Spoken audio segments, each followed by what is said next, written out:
শবে বরাতের কোনো আমল আছে কিনা, শবে বরাতের রোজা ও নামাজের নিয়ম কি, সবচেয়ে বহুল জিজ্ঞাসিত প্রশ্ন এখনকার।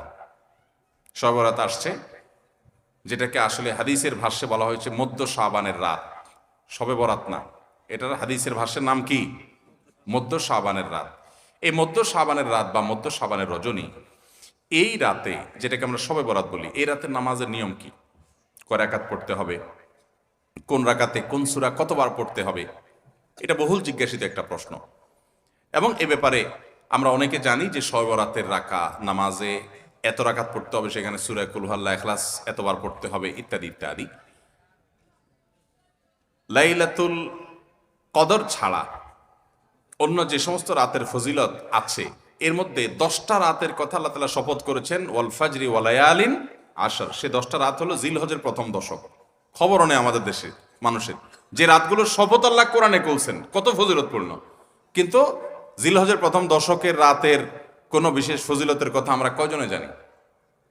যাই হোক, মধ্য শাবান রজনীর কথা আমরা বেশি জানি শুধু না, সবচেয়ে বেশি আমরা এ রাতে ইবাদত বন্দেগীর চেষ্টা করি। তো সবচেয়ে বেশি চেষ্টা তো হওয়া উচিত হলো লাইলাতুল কদরে। এর পাশাপাশি যদি কেউ মধ্য শাবানের রাতে আল্লাহ তাআলার ক্ষমা লাভের চেষ্টা করে, সেটা দর্শনীয় না, সেটা জায়েজ। এ রাতের এতটুকু ফজিলত অবশ্যই প্রমাণিত যে আল্লাহ রাব্বুল আলামিন এ রাতে হিংসুক ছাড়া, মুশরিক ছাড়া বাকি মানুষগুলোকে সাধারণ ক্ষমা ঘোষণা করেন। অতএব এ রাতের একেবারে কোনোই ফজিলত নেই, ব্যাপারটা সেরকম না।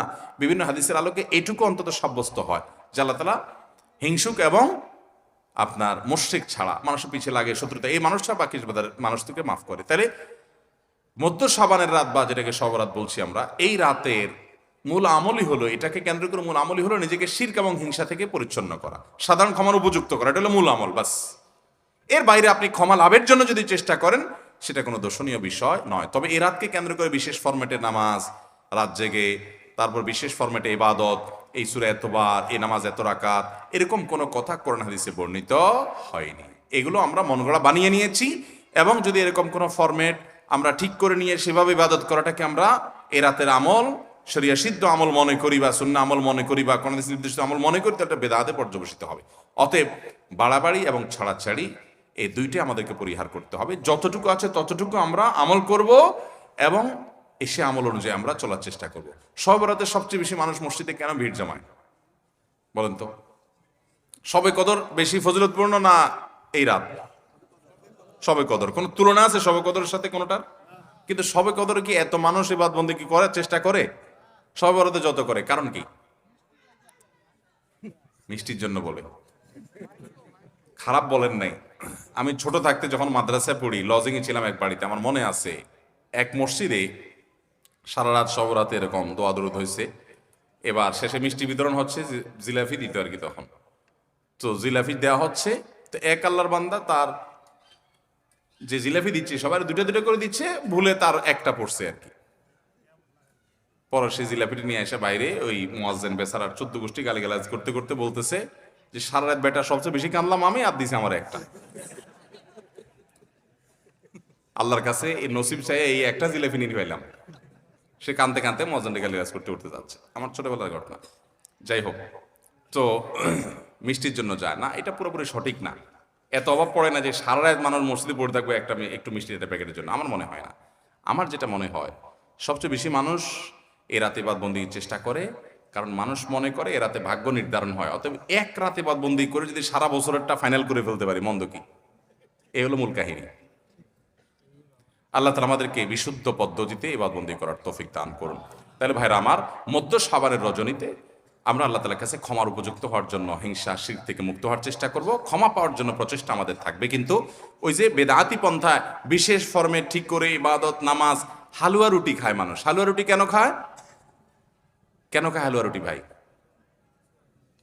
সারা দেশে অনেক জায়গায় এখনো এটা হালুয়া রুটি ওই দিন বানাবে মানুষ। হালুয়া রুটিটা কেন হয় বলেন তো? বলে যে নবী সাল্লাল্লাহু আলাইহি সাল্লাম উহুদের যুদ্ধে তার দন্দান মুবারক শহীদ হয়েছে, এই জন্য উনি শক্ত খানা খাইতে পারতেন না, হালুয়া খাইতেন। এই জন্য আমরা হালুয়া খাই। আরে ভাই, নবী সাল্লাল্লাহু আলাইহি সাল্লামের দাঁত ভাঙছে প্রথম কত, ওটা শাবান মাসে ঘটেই না, ওটা পড়ছে আরেক মাসে। আপনি এটা এই মাসে আনলেন কোত্থেকে?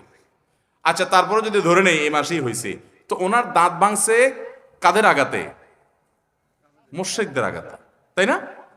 আল্লাহর দুশমনদের আঘাতে। তো কাফেরদের আঘাতে দাঁত ভাঙাতে উনি হালুয়া খাইছে বলতেছেন, যদি এটার কোনো ভিত্তি নেই, বোগাস কথা। তারপরে ধরে নিলাম, তো আপনি ভালো দাঁত নিয়ে হালুয়া খাচ্ছেন কোন শরমে? আপনার বাপের একটা শত্রু আছে, আপনাদের ফ্যামিলির একটা শত্রু আছে, সে আপনার বাপের ধরে আচ্ছা ধরে মেরে ঠ্যাং ভেঙে দিছে।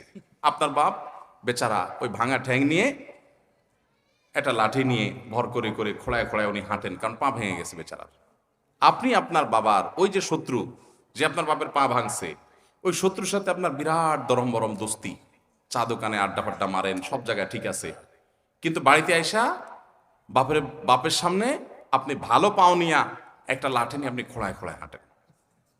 কেন? বাবার প্রতি সহমর্মিতা দেখা, যে আমার বাবার যেহেতু পা ভেঙে দিছে, এই জন্য বাবা খোঁড়া খোঁড়ায় হাঁটে, আমি এখন ভালো পাও নিয়া লাঠি নিয়ে খোঁড়ায় খোঁড়ায় হাঁটতেছি। কি বলেন?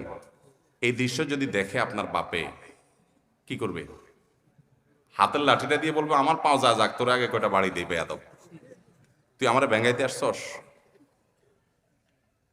আমার পা ভাঙছে যারা, তুই পারলে তাদেরকে বিচারের আওতায় আনবি, তাদের একটা বিহিত করবি। সেটা না করে তার লগে তলে তলে তোমার সম্পর্ক, তুমি আসছো আমার এখানে নাটক করে আমার সহমর্মিতা জাহির করতে। নবী সাল্লাল্লাহু আলাইহি সাল্লামকে যারা দাঁত ভাঙছে তাদের সাথে তো দোস্তির কোনো কমতি নেই, তাদের প্রতি তো আপনার সহমর্মিতার কোনো কমতি নেই, ওয়ালা বারা বলতে কিচ্ছুই নেই। কিন্তু আপনি হালুয়া খায়া ভালো দাঁত নিয়া আপনি নবী সাল্লাল্লাহু আলাইহি সাল্লামের প্রতি সহমর্মিতা প্রদর্শন করছেন। এর চেয়ে হাস্যকর আর কি হতে পারে? আল্লাহ আমাদেরকে সঠিকভাবে দিন পালন করার তৌফিক দান করুন। সবরাতে আসলে ওই যে আগে এক সময় আমরা দেখতাম পটকা ফুটতো, বাজি ফুটাইতো, যাক আলহামদুলিল্লাহ এগুলো পুলিশ প্রশাসনের নির্দেশনার কারণে থামছে। এরপরে ওই যে আতশবাজি করা, রাতে গোসল করা, অনেক তামাশা আমাদের সমাজে আছে সবরাতকে কেন্দ্র করে, শত শত বেদাতের আয়োজন এই রাতকে কেন্দ্র করে আছে। আল্লাহ আমাদেরকে এগুলো থেকে বেঁচে থাকার তৌফিক দান করুন। আমরা আল্লাহর কাছে ক্ষমা লাভের চেষ্টা করবো, আল্লাহ আমাদেরকে ক্ষমা লাভ করার, ক্ষমা পাওয়ার তৌফিক দান করুন। আঠা দিয়ে ইঁদুর মারা ও ইলেকট্রিক ব্যাট দিয়ে মশা নিধন করা কি জায়েজ আছে না হারাম?